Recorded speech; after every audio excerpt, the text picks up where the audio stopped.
What's up, peeps? Johnny Dubs back again with another video. This time something a bit different. Just thought I would show you a 4-foot tank that my son owns.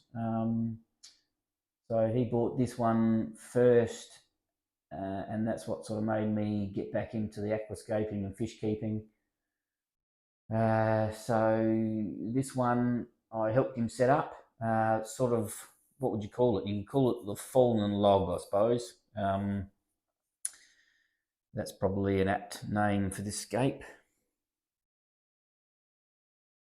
And the reason for the fallen log name would be a lovely, thick, heavy timber log that, as you can see, it sort of starts, well, we hung it out the tank. It was that big that it then travels down through the main centre of the tank all the way down and almost touches the glass there at that point. So it's a fairly big log. If I come around to the side, you can see it's got a little bit that sticks out there, but then comes right up and out the water. And that was the only way we could sort of fit it in. And that was found on the beach. So the lad found it on the beach, brought it home. We soaked it in the bath for a few weeks just to get some tannins out, and then we had to find a way to fit it in the tank because it was that,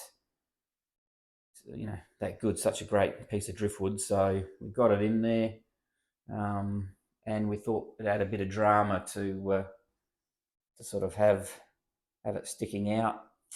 Then we bought a palm.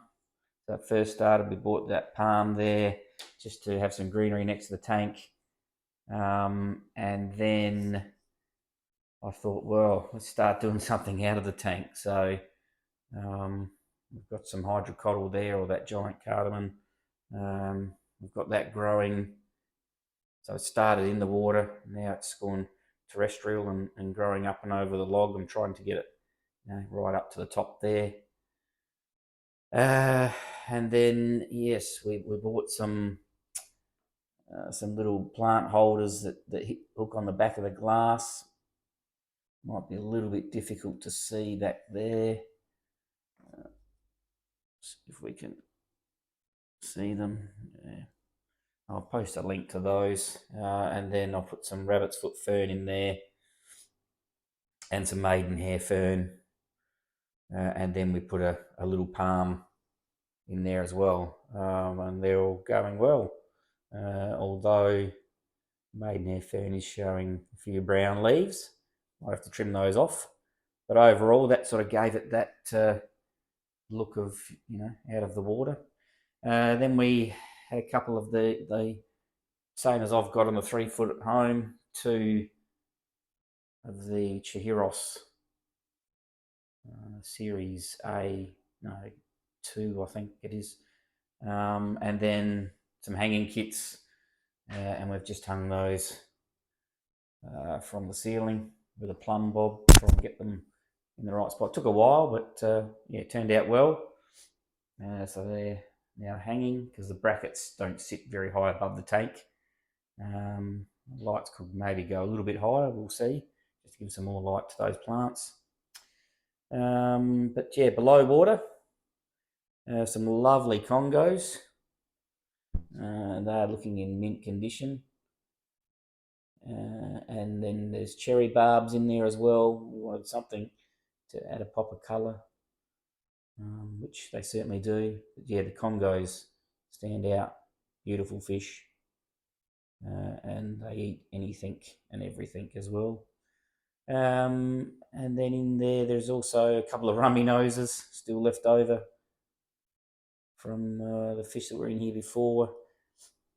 Plant-wise, we've got the Amazon swords. You could call it an Amazon swordscape, I suppose. It's very Amazon sword heavy all the way around. Then there's a heap of Anubias scattered throughout the tank, and then the big Anubias come from an old, out of my old 3-footer. Used to be growing in there. And as you can see, it's loved being in this tank. It's thriving. It's getting so big. It's a mini Java fern down there too, which is going okay. There's a heap of cories in here, Julie eyes, I think. Down there. And some Adolphis. Don't seem to see them too often. They like to hide a bit. And also, I don't know if it's a Bolivian ram or a German blue ram in here, but again, yeah, hard to see sometimes. They sort of hide in back behind the foliage.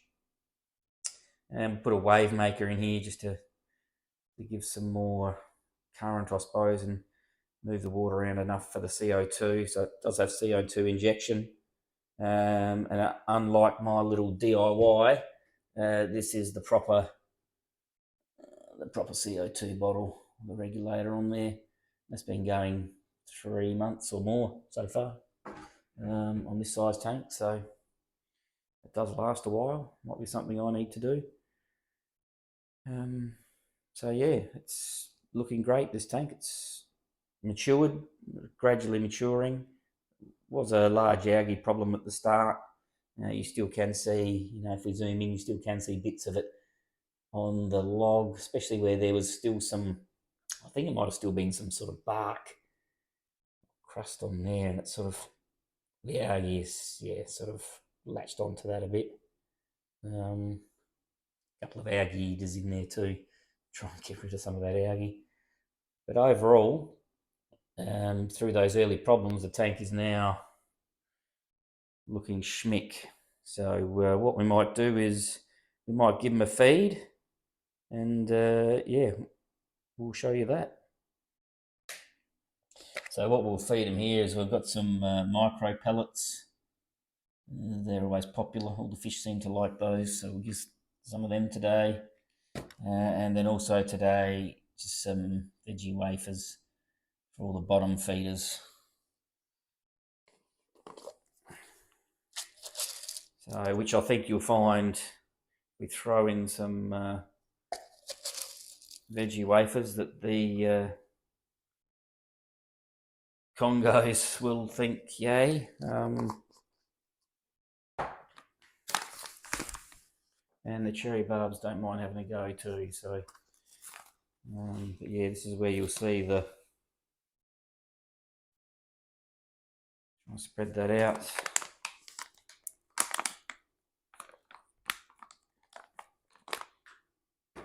You can see the Congo Tetras just go nuts. Absolutely love it. Cherry barbs seem to be mopping them up as well, the pellets, before they hit the bottom. And now the cories, as you can see, the cories are now out, coming in along the bottom there to get some.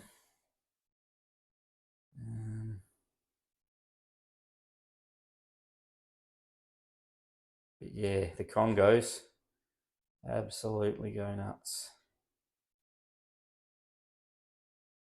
So yeah, just thought it was worth showing you the 4-foot scape, fallen log, I don't know, Amazon swordscape, whatever you want to call it. But yeah, it's just starting to mature nicely and look great. And I think the fish selection certainly works in this tank. So thanks for watching. But yeah, comment, let me know your thoughts, anything we could change, fish selection, let me know.